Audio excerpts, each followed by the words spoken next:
پہلے دل میں نیت کرنی ہے، پھر اللہ اکبر کر کے سب سے پہلے آپ نے جو اپنے ہاتھ ہیں وہ سینے پر باندھ لینے ہیں۔ ان کے بعد سب سے پہلے آپ نے ثنا پڑھنی ہے۔ اس کے بعد اعوذ باللہ، پھر بسم اللہ۔ اس کے بعد سورۃ الفاتحہ پڑھنی ہے۔ سورۃ الفاتحہ پڑھنے کے بعد کوئی ایک سورت پڑھنی ہے۔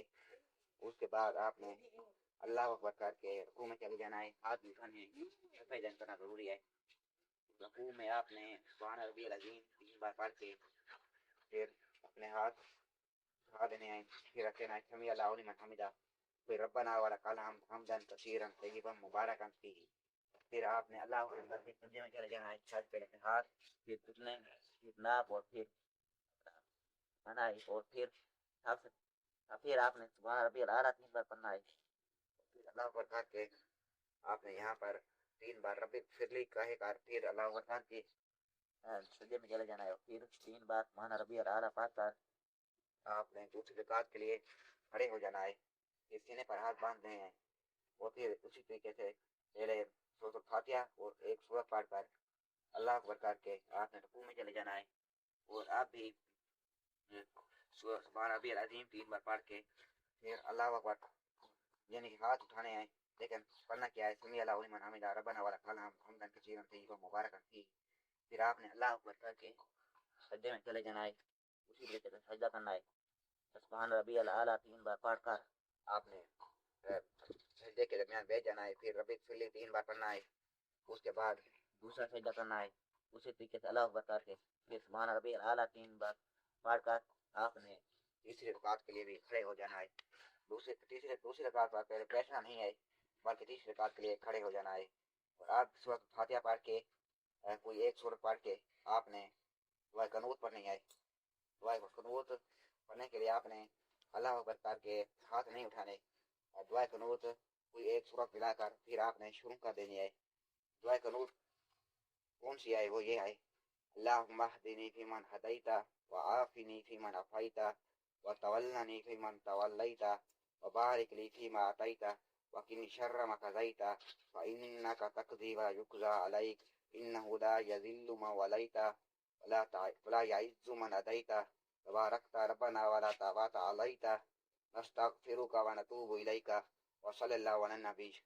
پھر یہ پڑھ کر آپ نے اللہ اکبر کر کے پھر رکوع میں چلے جانا ہے، اور یہاں پر 3 بار سبحان ربی العظیم پڑھ کے پھر سمیع اللہ لمن حمدہ ربنا ولک الحمد حمدا کثیرا طیبا مبارکا فیہ۔ دیکھو ایسے ہی پڑھ کر پھر اللہ اکبر کر کے سجدے میں چلے جانا ہے، پھر سبحان ربی الاعلیٰ 3 بار پڑھ کر پھر اللہ اکبر کر کے سجدے کے درمیان رب اغفر لی 3 بار، پھر اللہ اکبر کر کے سجدے میں چلا جانا ہے، پھر وہی سبحان ربی الاعلیٰ 3 بار پڑھ کر آپ تیسری رکعت پر بیٹھ جانا ہے۔ اب جو آپ کے ہاتھ ہیں یہ ان کو دائیں ہاتھ کو بند کر دینا ہے، اس طریقے سے رکھنا ہے، اور جو شہادت والے انگل ہے ان کو تھوڑا تھوڑا ہلانا ہے، اور جو بایاں پاؤں ہے اس پر بیٹھنا ہے، اور جو دایاں پاؤں ہے اس کو کھڑا کر کے رکھنا ہے۔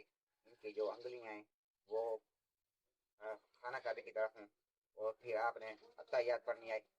اتحیات پڑھ کر پھر آپ نے یہاں پر اشہد ان لا الہ الا اللہ واشہد ان محمد عبدہ ورسولہ کہنا ہوتا ہے، وہاں پر بھی اسی طریقے سے ہلانی ہوتی ہے۔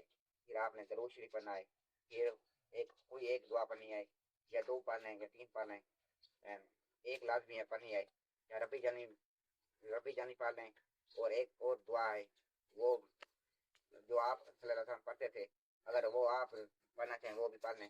اس کے بعد آپ نے پہلے دائیں طرف سلام پھیرنا ہے، السلام علیکم ورحمۃ اللہ، پھر بائیں طرف سلام پھیرنا ہے۔ اسی طریقے سے 3 وطر آپ نے پڑھنے ہیں۔ امید ہے آپ کو وطر کی اچھی طرح سے سمجھ آئی ہوگی۔ آپ صلی اللہ علیہ وآلہ وسلم نے فرمایا کہ مغرب کی جو 3 فرض ہیں ان کے بالکل مختلف پڑھنے ہیں۔ وطر یعنی کہ مغرب کی رکعت میں ہم پہلی رکعت پر اگر کھڑے ہوتے ہیں تو یہاں پر پہلی 2 رکعتوں میں ہم کھڑے ہوں گے، اور وہاں پر آخری 2 رکعتوں میں ہمیں بیٹھنا ہوتا ہے، یہاں پر آخری 1 رکعت میں ہم بیٹھیں گے۔ تو یعنی جیسے حضور پاک صلی اللہ علیہ وآلہ وسلم نے ہمیں سکھائی تھی ہم نے بالکل ایسے ہی پڑھنی ہے۔ امید ہے آپ کو جو 3 وطر ہیں ان کی اچھی طریقے سے سمجھ آئی ہوگی۔